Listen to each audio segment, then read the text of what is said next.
ሰዎችን ሁሉ ተግባቢ በሆንም ከሁሉም አብልጬ የምወዳቸው ሶስት ጓደኞች አሉኝ። ኢክራም፣ ነቢያትና ሀያት ይባላሉ። ኢክሩ ጋር አንድ ላይ ነው ያደግነው። ከልጅነታችን ጀምሮ አንድ አይነት ልብስ ለብሰን አንድ አይነት ምግብ በልተን ነው ያደግነው።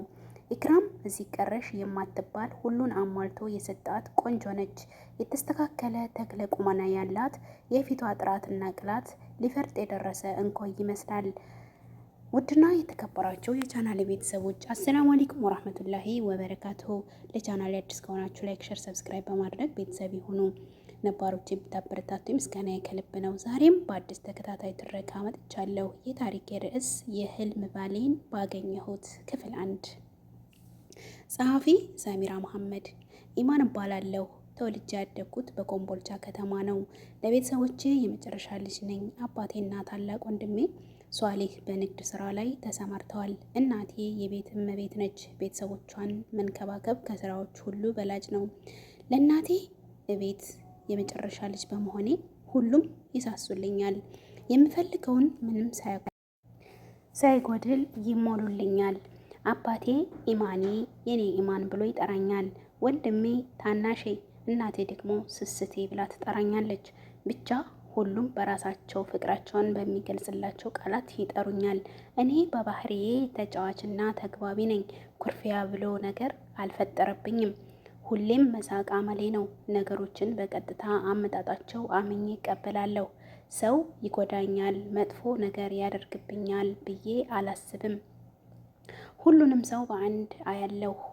እናቴ ታዲያ እባክሽ ሰው አትመኝ፣ እንደ ራስሽ አድርገሽ አታስቢ፣ ሰው አይታመንም ትለኛለች። እኔ በውስጤ ክፋት ከሌለ ከክፉ ነገር ጠባቂ አላህ አለኝ እላታለሁ። እናቴም አላህ ይጠብቅልኝ ስትል ዱዓ ታደርግልኛለች።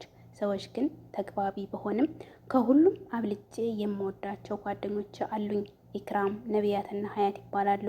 ኢክሩ ጋር አንድ ላይ ነው ያደግነው። ከልጅነታችን ጀምሮ አንድ አይነት ልብስ ለብሰን አንድ አይነት ምግብ በልተን ነው ያደግነው። ኢክራም እዚህ ቀረሽ የማትባል ሁሉን አሟልቶ የሰጣት ቆንጆ ነች። የተስተካከለ ተክለ ቁመና ያላት፣ የፊቷ ጥራትና ቅላት ሊፈርጥ የደረሰ እንኮይ ይመስላል። ከመልካምነቷ ባሻገር ደግሞ የመልካም ስነ ምግባር ባለቤት መሆኗ ውበቷን ያጎለዋል። እንኳን በወንዶች በሴቶችም ዘንድ ተወዳጅ ነች። ኢክሩ ለቤተሰቦቿ ሶስተኛ ልጅ ነች። ከሷ በታች ታናሽ ወንድም አላት። አይመን ይባላል። አይመን የ5 ዓመት ልጅ እያለ የኢክሩ አባት ሞተ። አባቷም እንደሞተ እናቷ ወይዘሮ መሬማ የዋዛ አልነበረችም። ለልጆቼ ችግር አላሳይም በሚል ቆርጠኛ አቋም የበረሃ ተመላላሽ ነጋዴ ሆነች። ልጆቿን ያለምንም ችግር ፍላጎታቸውን አሟልታ አሳደገቻቸው። ኢክሩ እናቷ በረሃ በምትሄድበት ሰዓት አይመንን መንከባከብ የእሷ ድርሻ ነበር። በዚህም ምክንያት አይመንን እጅግ በጣም ትወደዋለች። እሱም ከእናቱ አብልጦ ኢክራምን ይወዳታል። ሁለተኛዋ ጓደኛዬ ደግሞ ነቢያት ትባላለች። ነቢ ከቆንጆች ተርታ የምትመደብ የቀይ ዳማ የፊት ቀለም ያላት ረዘም ያለች እንስት ነች። ብዙ ሰዎች እኔና ነቢን በመልክ ያመሳሰሉናል። ነቢ ግን ወግ አጥባቂና ተጠራጣሪ ነች። ለትንሹም ለትልቁም ነገር ትኩረት ሰጥታ ትመራመራለች። በችለተኝነት ነገርን ማለፍ አይሆንላትም። ለምን እንደሆነ ባላቅ መጠየቅ ታበዛለች። የነቢ አባት የፍርድ ቤት ዳኛ ነው። ምናልባት ከአባቷ ተጣብቆባት ይሆን አናውቅም። ለሁሉም ነገር ምክንያትና ማስረጃ ትፈልጋለች። ሶስተኛዋ ደግሞ ሀያት ትባላለች። ሀዩ እናት የላትም። እናቷ በልጅነቷ ነው የሞተችው። አባቷ ነው እናትም አባትም ሆኖ ያሳደጋት።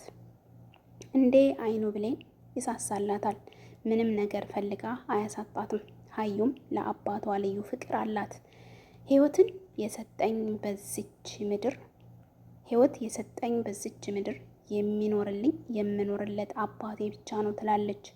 የሀያት አባት ይማም የሸቀጣ ሸቀጥ ሱቅ አለው። የዕለት ገቢ ስለማያጣ ጥሩ ኑሮ ይኖራሉ። ሀዩ ሲበዛ ለሰው አዛኝ፣ ሮህሮህና የዋህ ልብ አላት።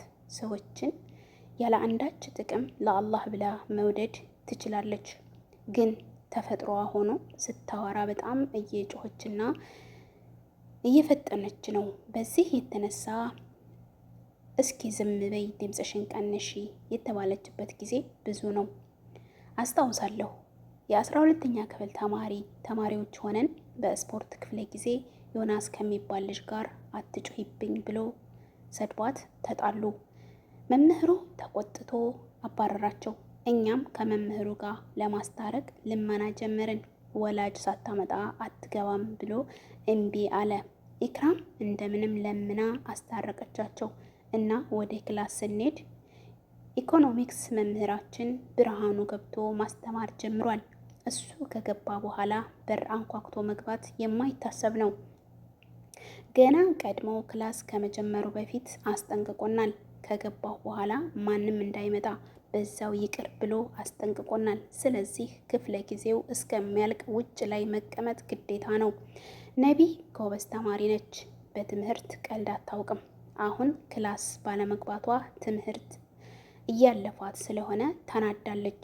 ምን አለ ባትጮሂ፣ ዝም ብቲ ኖሮ ይሄው ለእኛም ተረፍሽ እያለች ስታጉመተምት በቃ እስኪ ዝም በይ 40 ደቂቃ አይደለም 25 ደቂቃ ቀረው ብዬ ዘወር ስል ቢኒያም ወደኛ እየመጣ አየሁት። ሳላስበው ቢኒያም ብዬ ድምፅ አወጣሁ። ሁላቸውም ደንግጠው አይኔን ተከተሉ። ቢኒያም ማለት ፈረቃ መሪ ነው። ምን እንዳደረግነው ባናውቅም ግን በእኛ አብሮነት ይናደዳል። ከ9 እስከ 12ኛ ክፍል መምህራችን ለሱ ህመም ሆኖበት ለመለያየት ያልሞከረው ነገር አልነበረም። ስላልተሳካለት እንጂ ዛሬ በግላጭ ስላገኘን ደስ ብሎታል። እየሳቀ ወደኛ መጣ። እሺ ጎረምሶች የሚያረጋችሁን አሳጣችሁ አይደል? ብላችሁ ክላስ ዘግታችሁ መቀመጥ ጀመራችሁ ብሎ አፈጠጠብን። ኢክራም ምክንያታችንን ነገረችው። እሱ ግን እጅ ገባችሁ አለቀላችሁ ብሎ ወላጅ ሳታመጡ እንዳትገቡ ብሎ አባረርን። የባሳለ አገርህን አትልቀቅ ማለት ይሄ ነው። ነቢ ለአንድ ክፍለ ጊዜ ሲያንገበግባት ጭራሽ ቀሪውንም ላትማር ነው። ነቢ አስተዛዝና መናገር ብትሞክር ግን እዝነት ሳይሆን ስድብ አተረፈች። ዘልዛላ ፍላጎት ቢኖርሽማ እዚህ አትዘፈዘፊም ነበረ ዱርዬ ስለሆንሽ እንጂ ብሎ ሲናገር ነቢ ተናዳ ዱርዬ አለመሆኔን ካንተ ውጭ ማንም ይመሰክራል፣ አንተም ታውቃለህ፣ ማመን አትፈልግም እንጂ ብላ እሷም በተራዋ አፈጠጠችበት። በንዴት ፊቱ ተለዋወጠ። ሁኔታው ስላላማረኝ በቃ ቦርሳችንን እናምጣ ብዬ መራመድ ጀመርኩ። አዎ ተከተሏት እንጂ እጅ ገብታችኋል፣ ማን እንደሚያስጥላችሁ እናያለን ብሎ ዛተብን።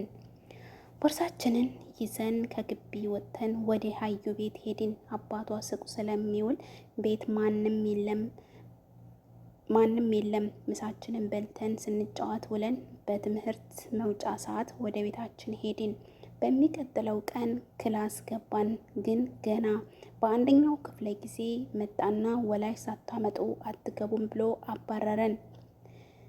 የኢክሩ እናት በረሃ ስለሆነች ወደ ሱቅ ሂደን አባቴ ወላጅ ተብለናል ብዬ አብረን ወደ ትምህርት ቤት ተመለስን።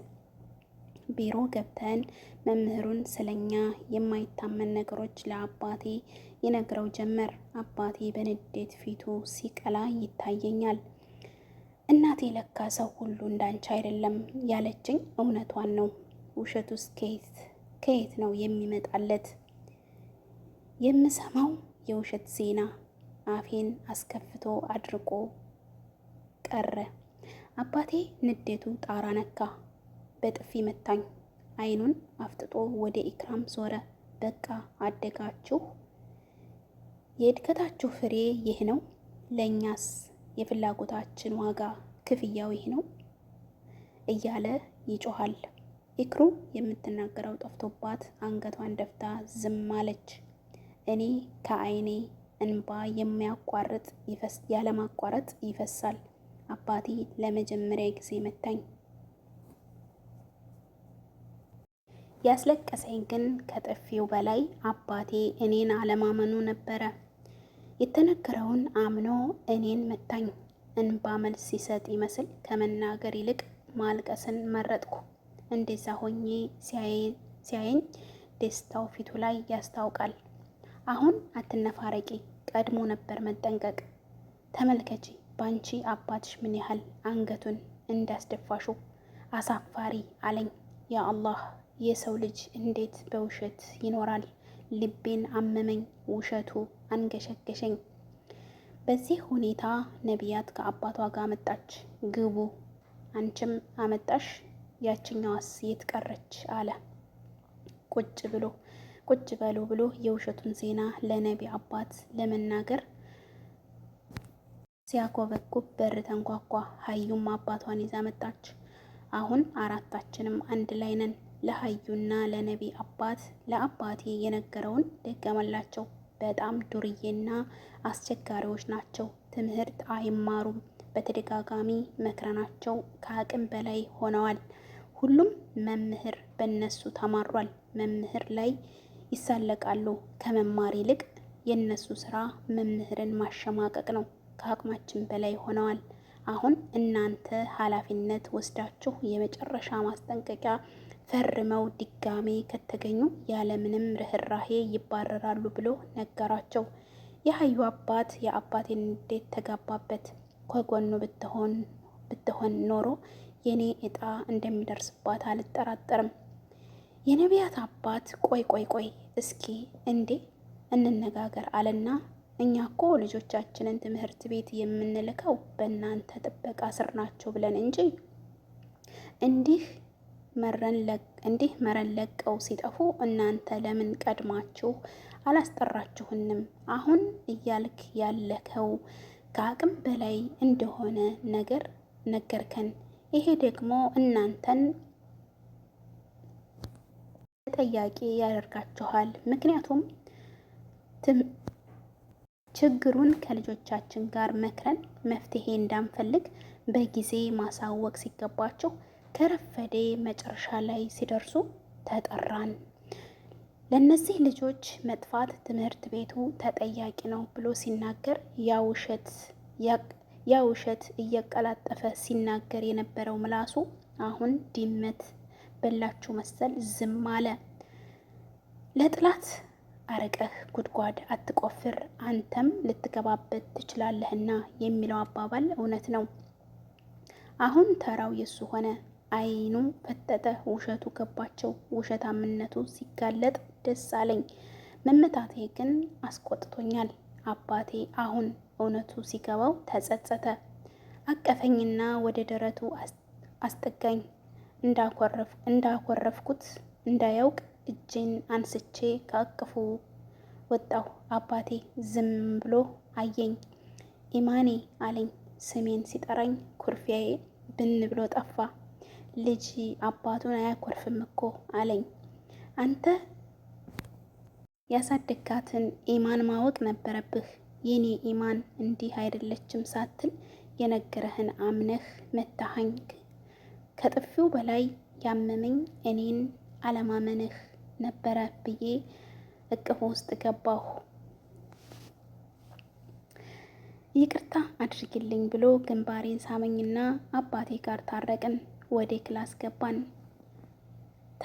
ተማርን። ከትምህርት ቤት ስንወጣ ውድ ቤተሰቦቼ ቀጣይ ክፍል አለው።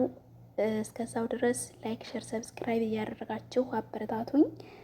በሌላው ክፍል እስከምንገናኝ ወሰላሙ አሌይኩም ወራህመቱላሂ ወበረካቱ። አስተያየታችሁን እጠብቃለሁኝ። በደንብ አድርጋችሁ ኮሜንት እንደምታደርጉልኝ ባለሙሉ ተስፋ ነኝ።